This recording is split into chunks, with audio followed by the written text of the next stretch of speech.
Hey, this episode I have brought my wife onto the podcast. First time in almost 500 episodes. She's a little angry. I'm sorry, Heather. She's bringing us some really good tips on how to manage a packed life for entrepreneurs, for couples, for single folks. Doesn't matter who you are.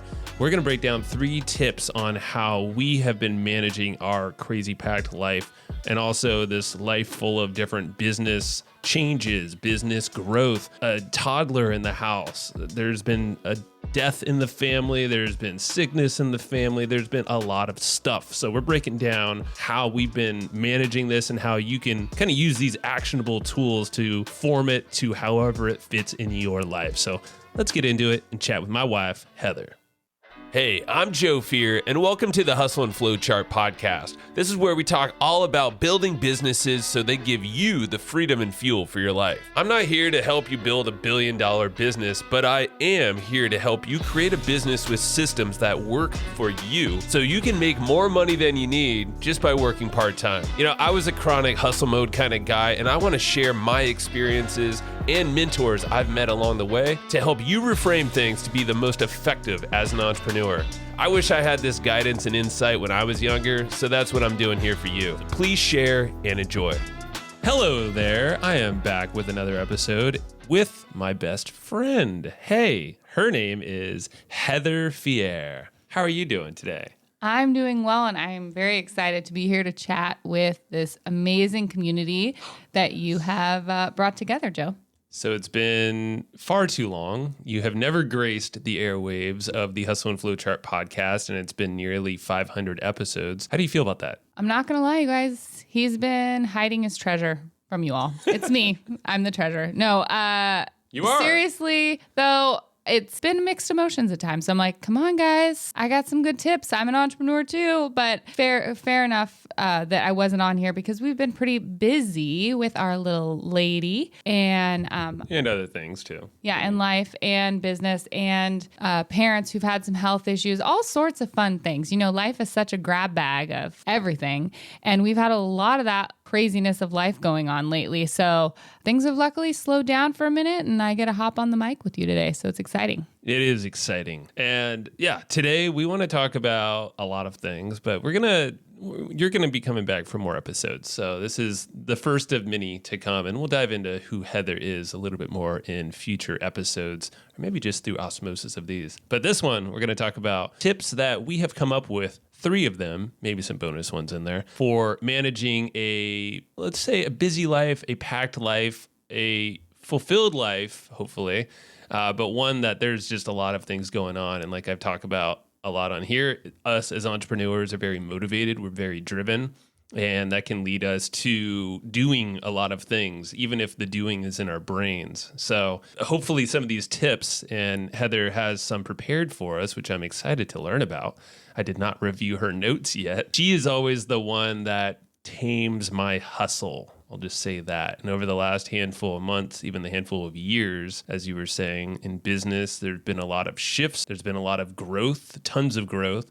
And there have been a lot of family things going on as well. Health, just different commitments needed, raising a toddler, a 3-year-old that is precocious, as we like to say. And so Heather, how do we lead off this conversation? Because I feel like you are the best at grounding me, and you have some sage words of wisdom here you're going to share. I will start by saying I am a mere mortal, and I have these tips that I'm going to share with you guys, and they do help a lot, but I also have had times where it is really hard to balance it all. Being in this era where we're like in that sandwich generation, they call it, where we have kids, or we have our foster daughter and we have our biological daughter who's with us, and both of them we invest obviously quite a bit of time into. And then we have parents who have had different health issues pop up, and, you know, family that just needs some support. Plus, both of us have businesses, plus, you know, just normal life, trying to have friendships, trying to be healthy, all those things. It's a lot. Being a human is a lot, and being at this age is a lot. We're not always getting it right, but we have some ideas that might help if you're someone who's like, life's kind of got me stressing right now. The very first thing I would say to those listening who feel this is give yourself time first. So that's so hard to do. And I struggle with this. I am definitely a person who this is probably the most challenging advice for me to absorb and take in and apply is marking off time on my schedule and actually taking it for me. So whether that means going on a walk, going outside and doing a meditation, going and getting a coffee at a bougie coffee shop just to savor it and enjoy by myself and read a little of a book that's not for work, would be a real luxury that I would enjoy and that I'm going to put on my calendar and commit to doing. And I think you should too, because you, my friend, deserve that. Yeah. So book you time first is what you're saying, then it sounds like. To prioritize you.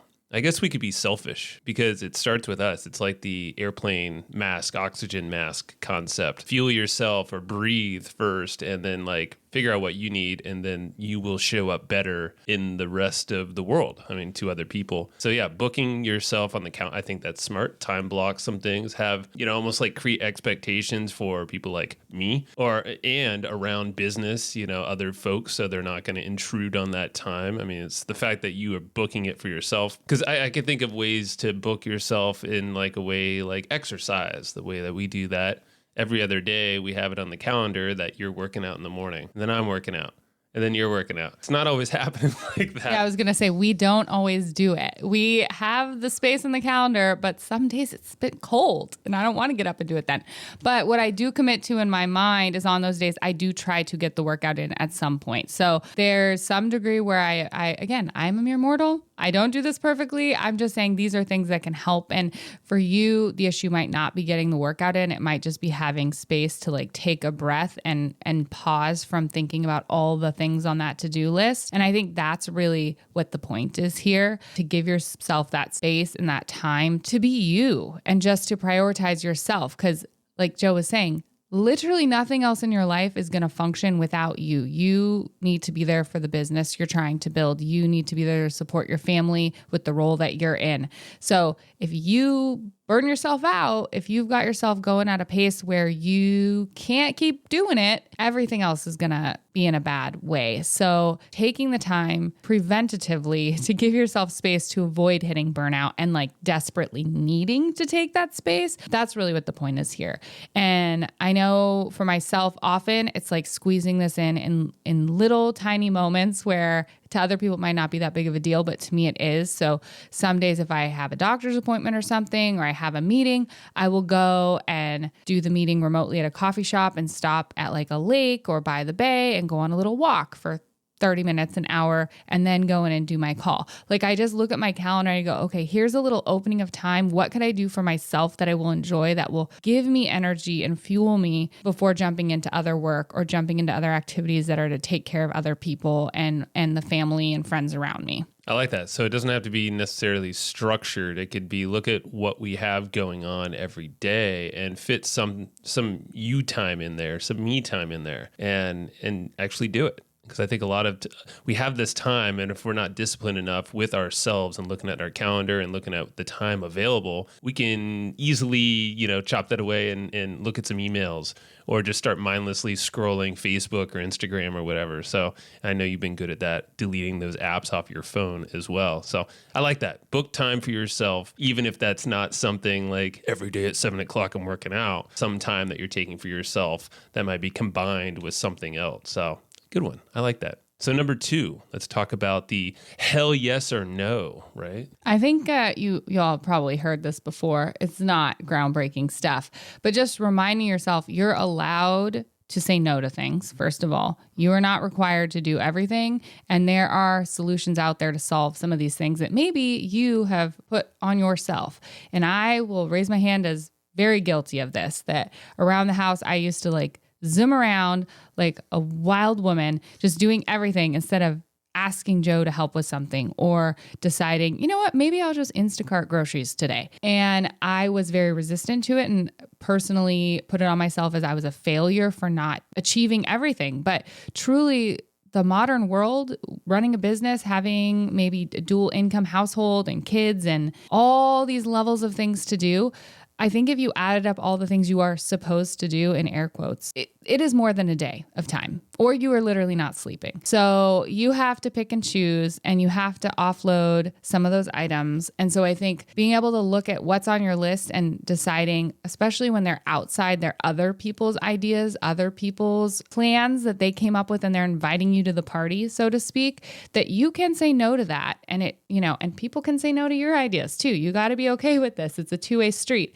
that you should be feeling like if you're going to go out to dinner with your friends, that it's a hell yes, that you want to be there and you're pumped and it's going to energize you, or it's a no. And there should be a level of understanding that we all need to give ourselves that love and care for ourselves, that we really tap into the energy we have at the time. Because I know for me, there have been times where going out to a dinner party sounds like sheer torture because I'm just not mentally in the space. I have too much going on. I really just need to sleep or just take a bath or lounge on the couch. And that's just where I'm at right then. There are other times where going out to that sort of same event would be amazing and magical and feel like so much fun to chat with new people.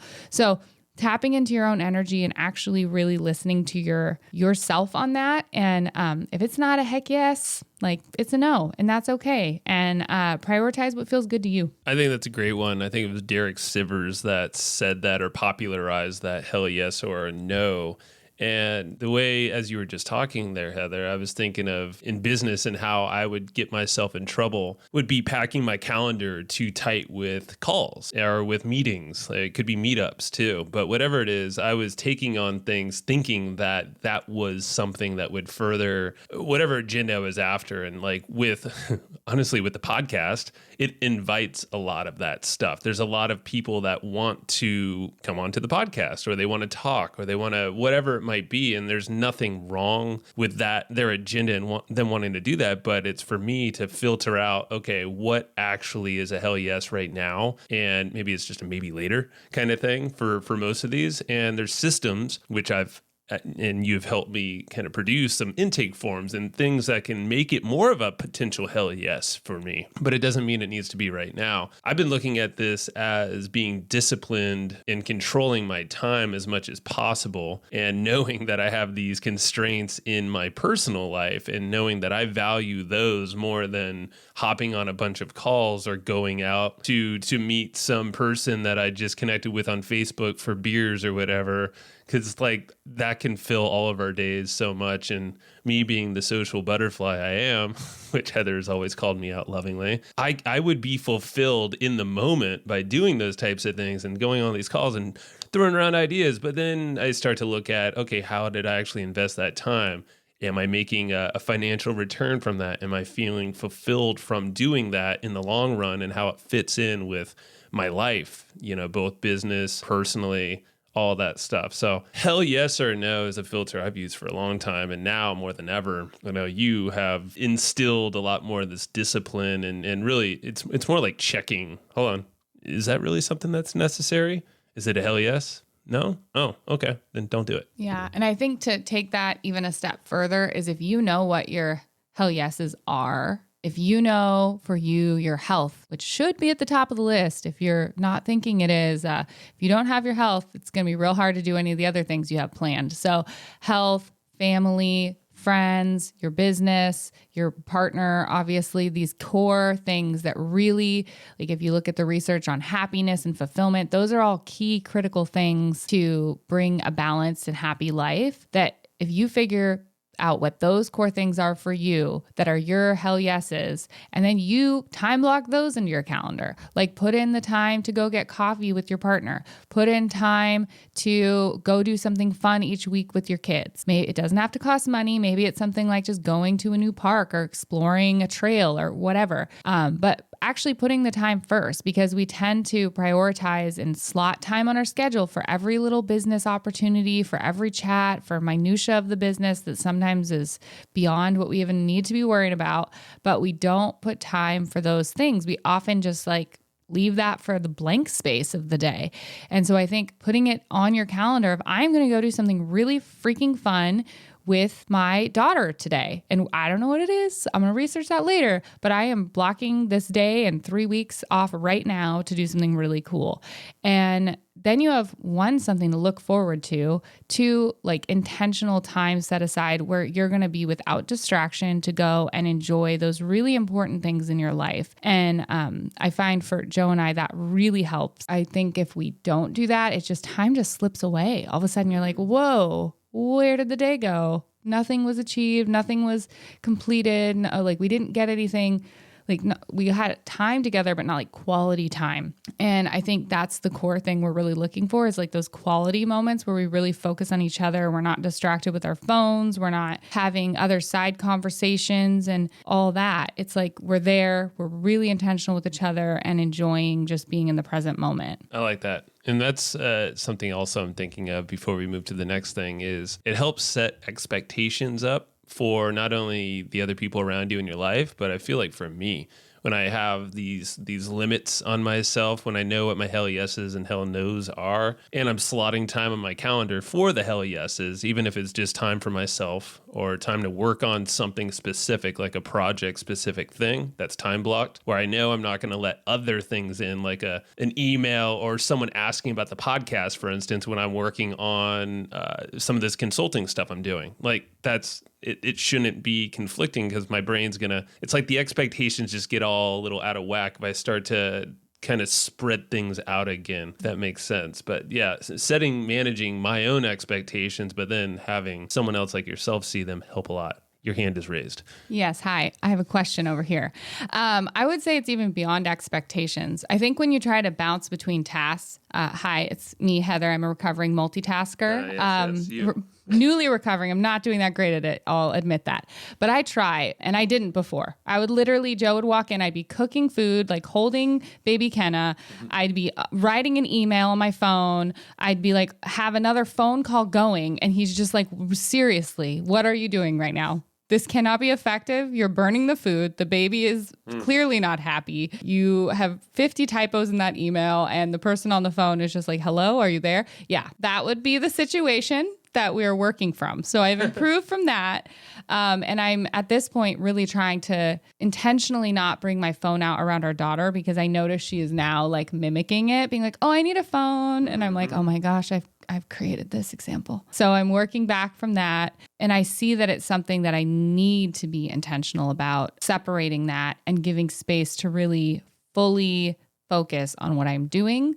And I think with what you have set up right now, where you have kind of a few different projects going and a few different buckets that, you know, your work is split into, that really giving space for each of those, but not trying to do them all on one day or God forbid within like 30 minutes of each other, really help make things smoother in your brain and also for just how the projects go. Mm-hmm. Agreed. All right. So let's move on to the third item on this list, which is fair play. And these are cards that Heather and I have been using, and we're just starting things out, but we've been learning about this process and the benefits of it.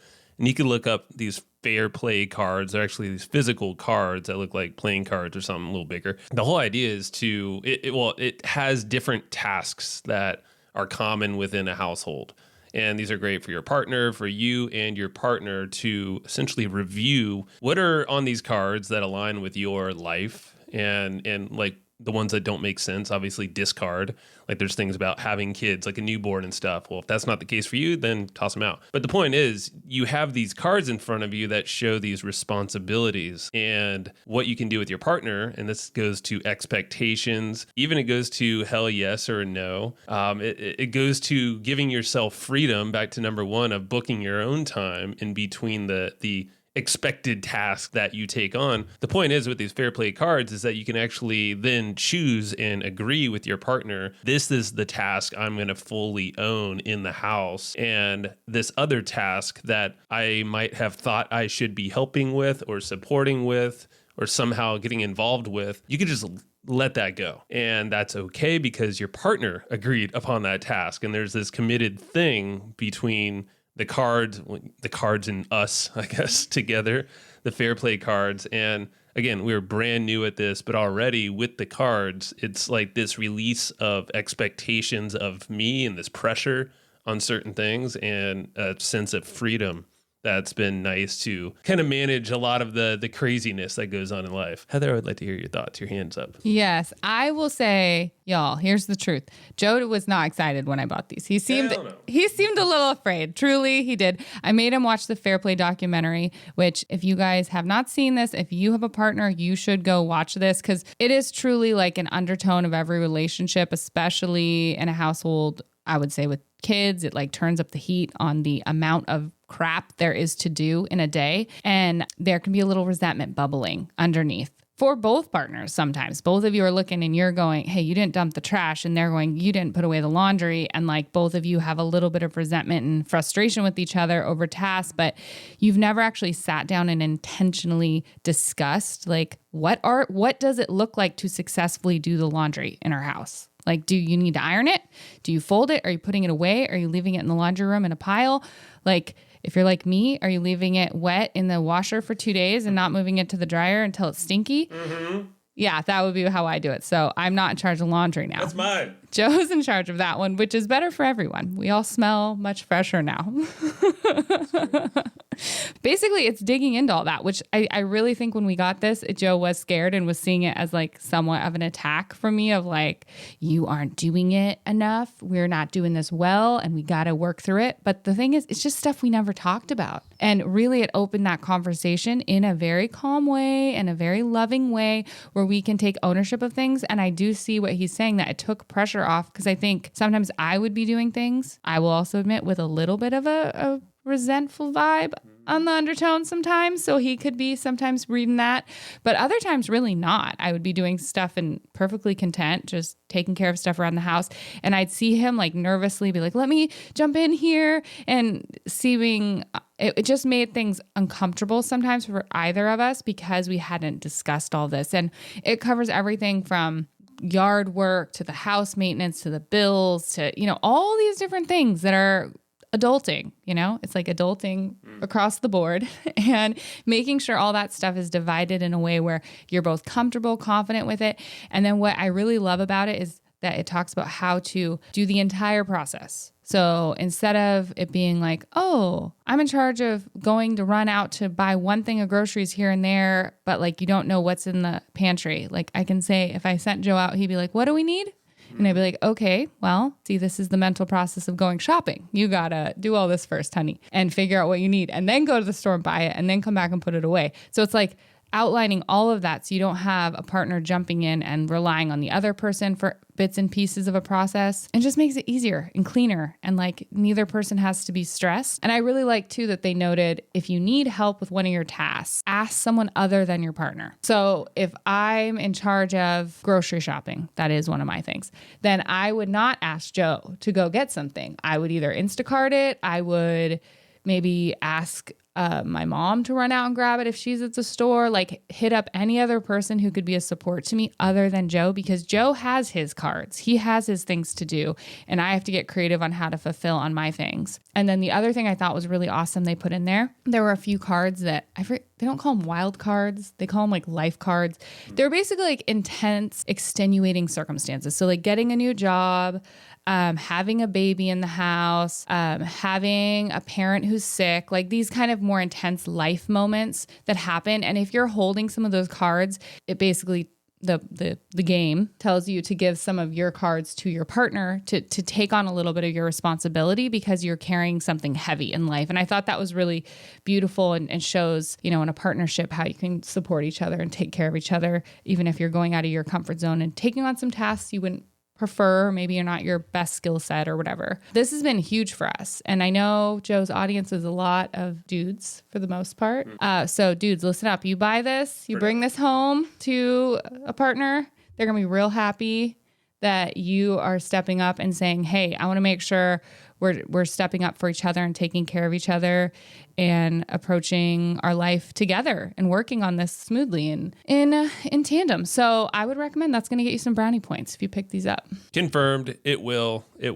And my hesitancy to working with these cards and doing this fair play thing was definitely like, it wasn't an attack, but it was almost like, am I not good enough to handle this or whatever? This just brought clarity and again, like the expectations, they could just go away for things that were not needed of my time. So very good find on the fair play cards, my dear. I think these are really good tips to at least start right now and I'm thinking as like entrepreneurs, because you can apply all this stuff to your business and even relationships you have within your business. It doesn't have to be with your romantic partner. This can apply across the board. So use these tips however you wish can be applied to your life. And we're going to be doing more of these episodes together, you and I, because I love Heather's perspective on these things. And it's the yin and yang. That's definitely what I feel like with you and I. And I appreciate you. Yeah, baby. Yeah, we got this. So thank you for listening, and thank you for joining me finally, Heather. Yeah, I'm glad to be here, and hopefully some of these tips were helpful. Let us know if they were, and maybe Joe will let me come back. Ooh, all right. Challenge, huh? All right. Thank you all. See you.